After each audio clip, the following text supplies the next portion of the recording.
2.5 साल से पद यात्रा करने वाले और बहुत सारे मुख्यमंत्री खुद से बनाने वाले प्रशांत किशोर आखिरकार बिहार के इस चुनाव में इतना फेल्योर कैसे रह गए।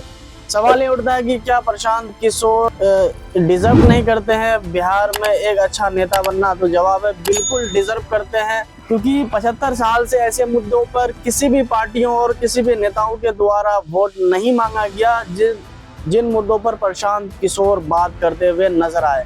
लेकिन आखिर क्या कारण रह गई जिसके वजह से प्रशांत किशोर को हार का सामना करना पड़ा और जीरो में ऑल आउट होने का सामना करना पड़ा। आइए इस 5 कारणों को जानते हैं। जी, प्रशांत किशोर की पार्टी का जीरो पर आउट होने का ये 5 सबसे महत्वपूर्ण कारण था जिसके वजह से उसको चुनाव में हार का सामना करना पड़ा। पहला कारण ये था कि प्रशांत किशोर ने जब टिकट का वितरण किया तो वो बाकी और पार्टियों की तरफ टिकट वितरण करने का काम किया, जैसे आरजेडी, कांग्रेस और बाकी दलों की तरह। लेकिन जब अगर ये नई पार्टी थी तो टिकट बंटवारे का जो ये फैसला था इसको 2.5-3 महीना पहले करना चाहिए था। और क्योंकि उतने कम समय में जो कैंडिडेट को टिकट दिया गया वो लोगों तक पहुंच नहीं पाए, बूथ लेवल में अपनी अच्छी तैयारी नहीं कर पाने की वजह से उसको हार का सामना करना पड़ा।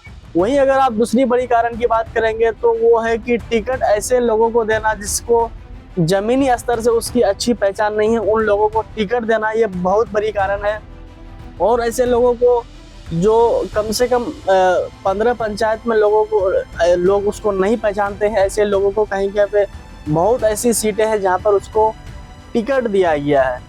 तीसरा सबसे बड़ा कारण यह है कि जो आईटी सेल, प्रशांत किशोर यानी जनसुराज के आईटी सेल का जो आईटी सेल को संभाल रहे थे वो बिहार के लोकल नहीं थे, बल्कि वो बिहार के बाहर वाले इलाके के रहने वाले थे। तो वो बिहार का जो चुनावी सरगर्मी है और जो चुनावी स्थिति है उसको नहीं समझ पाया और वो सिर्फ ऑनलाइन उसको अलग तरीके से कैंपेनिंग किया, जिसके वजह से वहाँ पे उतना इफेक्टिव नहीं हुआ। हालांकि घर घर तक पहुंचना ये सिर्फ एंडिंग नहीं था, बल्कि कुछ सीटों को जीतना ये भी बहुत बड़ी जिम्मेदारी थी। लेकिन ये कारण रह गया वहाँ पे कि आईटी सेल वहाँ पे लोकल नहीं होना।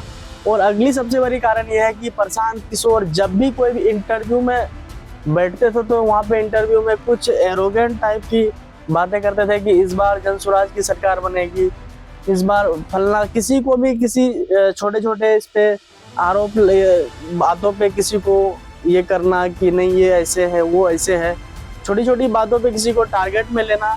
तो ये सारी चीज़ें जनता को थोड़ा सा चुभने लगा कि ये अगर आज सत्ता पे नहीं है तो इस तरीके का बात कर रहा है, अगर कल को सत्ता में आ जाए तो ये कैसी बातें करेंगी।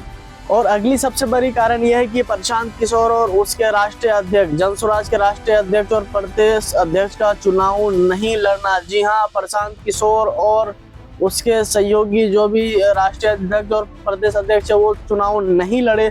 तो यहाँ पे जनता के मन में बहुत चिंताजनक सवाल उठने लगा कि आखिरकार इन लोग चुनाव क्यों नहीं लड़ रहे हैं। लोग चुनाव नहीं लड़ने का जनता के जहन में ये बात आई कि अगर ये चुनाव नहीं लड़ रहे हैं इसका मतलब ये पार्टी को लेकर सीरियस नहीं है, इसको पार्टी के लिए उतना ये नहीं है कि क्या होगा नहीं होगा। ये सारी चीज़ों को देखकर जनता को ऐसा लगा कि पीके का चुनाव नहीं लड़ना ये बहुत चीज़ें दर्शा रहा है। ये सबसे बड़ी कारण है यहाँ पर प्रशांत किशोर का जीरो में ऑल आउट होने का। बाकी आप इसके बारे में क्या सोचते हैं, आप अपनी प्रतिक्रिया जरूर दें।